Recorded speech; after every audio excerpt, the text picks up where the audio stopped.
Do you really think a company would hire the child of a poor single mother like you?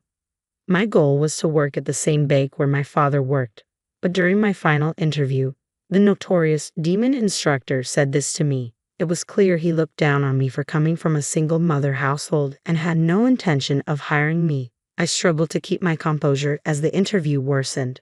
Reaching my limit, I took out my phone and called my father. You see, my father is actually the president of the bank. My name is Emma Miller. I'm a 23-year-old college senior searching for a job. My parents divorced last year, making my mom a single mother. They both wanted to live their own lives, so I naturally stayed with my mom. Despite the divorce, my future plans were heavily influenced by my father, the CEO of the largest bank in the country. I admired him and aspired to work at his bank. Tomorrow, I have my final interview. I'm not the best student, and when I shared my goal of working at the bank, my teachers and peers not only tried to dissuade me but also ridiculed me. I thought the ordeal would end after the interview, but looking back, it was truly awful. One day during my college years, a friend named Julia asked, "Hey Emma, have you decided where you're going after graduation?" For me, there's only one choice. The bank, I replied confidently. But our conversation drew murmurs from those around us. Just as I wondered if I had said something strange, Julia spoke up again. "Emma, it's hard to say, but you should know your place." To my shock, someone I considered a friend was insulting me. As I tried to argue back, another classmate chimed in. "It's impossible for you. That bank is the largest in the country and the hardest to get into from this university. Only one person from here has been hired in the past 10 years. I knew that, of course. I hadn't told anyone that my father was the bank's CEO. If I did, people would assume I got in through nepotism, which would tarnish my father's reputation and make me feel inadequate. I hated being misunderstood and judged unfairly. "Emma, I'm saying this for your own good," Julia continued, but I cut her off. "I don't need your advice." Everyone's eyes were on me, their cold stares piercing my heart. Why do I have to hear this? I thought, as our teacher, noticing the commotion, approached. "What's going on here?" she asked. "Miller says she wants to work at North Trust Bank," the boy answered. The teacher's face tensed up. "Are you taking society for granted?" Even the teacher, who was supposed to support students, denied my dream. There was no one to stand up for me. "Well, if I want to go there, what's wrong with that?" I retorted, determined to defend my ambition. I objected, but the teacher continued, piling on more criticism. "You're naive," she said. "My father is an interviewer for North Trust Bank. They call him a demon interviewer," she added with a smug look. The teacher's surname was Anderson, a 29-year-old woman. If I encountered an interviewer with the same surname at North Trust Bank, it would likely be her father, a demon interviewer indeed. "Yes, that's right," she continued. "My father doesn't like new talent. He says it's good enough if he interviews 100 people and hires 2. "Is that at the Sun Plaza branch?" I asked, curious about the connection. "Yes," she replied, "and you're from a single mother household, right?" I wondered why she would ask that, but answered honestly, "Yes." Then the teacher showed a sinister smile. At that time, I had no way of knowing the reason for her smile. The argument ended with the bell signaling the start of class. From that moment on, the way people looked at me grew colder. My friends, starting with Julia, whom I thought was a close friend, and my classmates who attended classes with me, distanced themselves. It was as if they didn't want to associate with a fool. Their reactions worsened with each exam I passed. The North Trust Bank hiring process had 4 stages. A written test in the first stage, followed by 2 interviews with people from the head office for the second and third stages. The fourth and final stage was an interview with the hiring manager for the desired work area and the head office hiring manager, in other words, the highest-ranking hiring manager. I wanted to work at the Sun Plaza branch and had managed to pass the 3rd stage. "How did you pass the 3rd stage?" they asked, now surprised and anxious about my progress. Most of them had failed their desired company's 2nd stage interviews. It had been 3 months since the job hunting season began, and in my class alone, there were no confirmed hires. The atmosphere was filled with panic, envy, and jealousy. I could be the first one to get a job offer. Those who had been so arrogant now ostracized me even more due to their pride. However, I got used to that life at university and decided to focus solely on myself. My motivation was to get an offer from North Trust Bank. My mind was set on that goal. One day, after class, Teacher Anderson started attacking me in front of everyone. "All right, everyone, listen up," she shouted to the students preparing to leave. Everyone turned around, curious about what was happening. "Emma Miller has cleared the third round of North Trust Bank's exams," she announced. The atmosphere around us suddenly became heavy, but with her next statement, everyone seemed to catch their breath. "But it seems she'll fail the fourth round." "Huh? What do you mean?" I muttered involuntarily. Seeing my reaction, the teacher twisted her face into a sneer. "The interviewer for the fourth round has been decided. It's my father, the demon instructor Anderson." The surroundings erupted in surprise and cheers. "Serves you right. Know your place. Good." The classroom filled with voices condemning me in unison. I couldn't believe it. Everyone I thought were my friends had turned their backs on me during this job hunting process, even though I had done nothing wrong. Despite that, those around me harassed me and hurled abusive language at me. At first, I thought it might be a way for them to relieve the stress of job hunting. But it was different. I realized the situation around me was rooted in jealousy. They were envious of me for challenging something they wouldn't dare to. There's no way I could lose to someone like her who isn't even good at studying. There's no way someone like her could get into North Trust Bank. If she can make it, then so can I. If Miller is going, I should have tried as well. But that place is difficult. It's the most challenging. It's impossible. So why is Miller trying without hesitation? It's wrong. She's trying for a place that even I can't get into. I can't forgive that. It's strange. The reality became apparent as job hunting progressed. Among those who passed, those who failed, and various others, no one here had much hope. I was being attacked because of jealousy. The final straw was the teacher's words and actions, especially since her father was in charge of hiring at North Trust Bank. If the teacher led the attack on me, the students overflowing with jealousy would just follow her lead. On that day, I finally couldn't take it anymore and stormed out of the room. When I returned home, my mother gently encouraged me. Wrapped in her warmth, I cried. I took a break from university for a while, and before I knew it, the day of the final interview had come. "Don't forget, just do your best," my mother said as I left the house. Upon arriving at the interview venue, I was guided to the waiting room. Initially, there had been nearly 300 applicants in the Sun Plaza area, but now only about 10 remained. Only 3 would be selected from this group. Just as I was about to close my eyes to concentrate, my name was called. "Please come in." "Hello, thank you," I greeted as my final interview began. There were 3 people in the room. Anderson, the teacher's father, just as she had said, a man who appeared to be the chief hiring officer, about 10 years younger than my father, and a man in his 30s, presumably in charge of keeping records, sitting at a slight distance with a computer. The interview began with typical questions from Anderson, starting with a self-introduction and my motivation for applying. I answered these questions without difficulty. Then, the complaints started suddenly. "I don't really like female bank employees," Anderson said. Not knowing what to say, I fell silent. "Because they have quiet voices, are physically weak, and many think they can please people just by serving tea," he continued. I realized this man must be the type to mistreat his subordinates, and this would be a stressful interview. Silence is taboo in an interview, so I racked my brain and tackled the situation. "I was in a sports club, and I think I'm strong. I'll do my best with any job given to me, just like a man." I tried to appeal, responding flexibly to his complaints.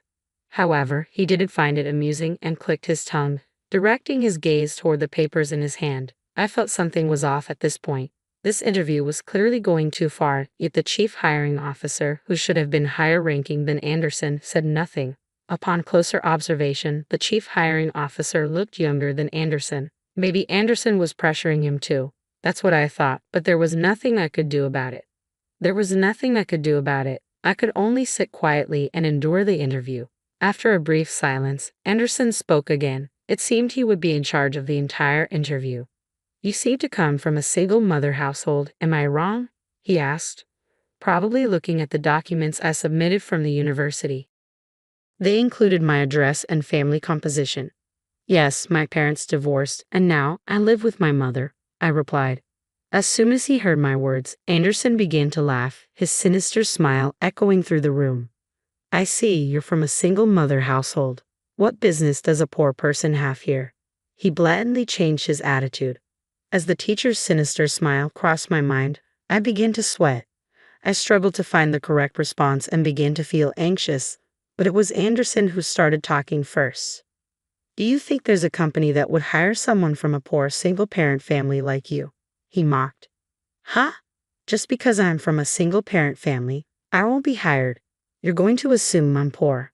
I couldn't help but raise my tone. Of course, Anderson reacted to that. It was as if he had been waiting for me to fight back. Should I take your attitude as defiance toward me, your interviewer? I was frustrated but couldn't say anything back. This was the bank my father worked at, the one I had always admired.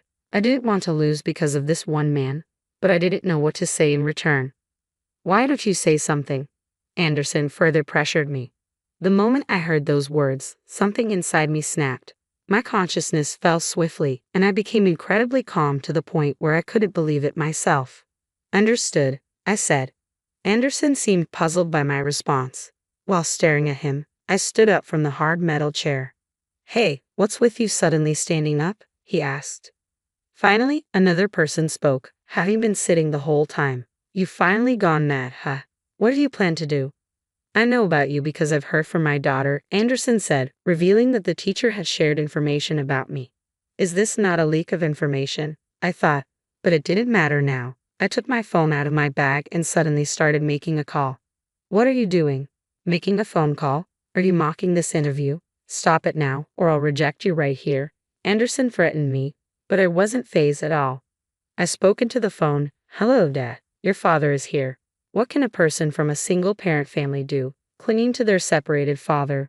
Was that the laugh from the hiring manager? Yes, that's right. A guy named Anderson. Hey, Dad, can you come to the interview room now? Of course, he agreed. I just finished visiting a nearby branch, so I'll be there in 10 minutes. Wait for me, okay? My father said before I hung up the phone. The person in charge of the recording stared at me with wide eyes, surprised by the unusual scene. But of course, the one who reacted the most was Anderson. Pointing at me, he said, You're finished. Making a phone call during an interview? Unprecedented. There's no way you'll pass. Go home and go to bed or something. I finally decided to argue back. I couldn't take it anymore. This isn't even an interview. It's you who's finished, Mr. Anderson. The chief hiring officer and the recorder were astonished by my sudden confrontation with the interviewer. Judging by their expressions, no one had stood up to this man's abusive behavior until now. The recorder's eyes were shining. Were they expecting Anderson to be punished? Anderson slammed his right hand on the table with all his might, a loud thud echoing throughout the room.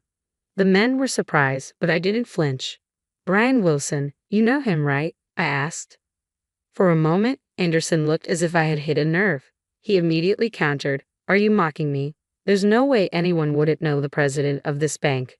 To Anderson, who was confidently showing off his composure, I added, So if my last name was Wilson until recently, would you think it's a coincidence? Time seemed to stop for the three of them. The chief hiring officer and the recorder stared at me with wide eyes. Anderson then stood up from his chair and muttered, What did you say? His face showed a somewhat uneasy expression. Emma Wilson. That was my full name until recently. My father is Brian Wilson, the president of the bank, 63-year-old Brian Wilson. You've got to be kidding. This can't be happening. Anderson let out a strange scream. This was no longer an interview. At that moment, my father entered the room. As the door opened, he said words that echoed my own feelings. This is hardly an interview at all.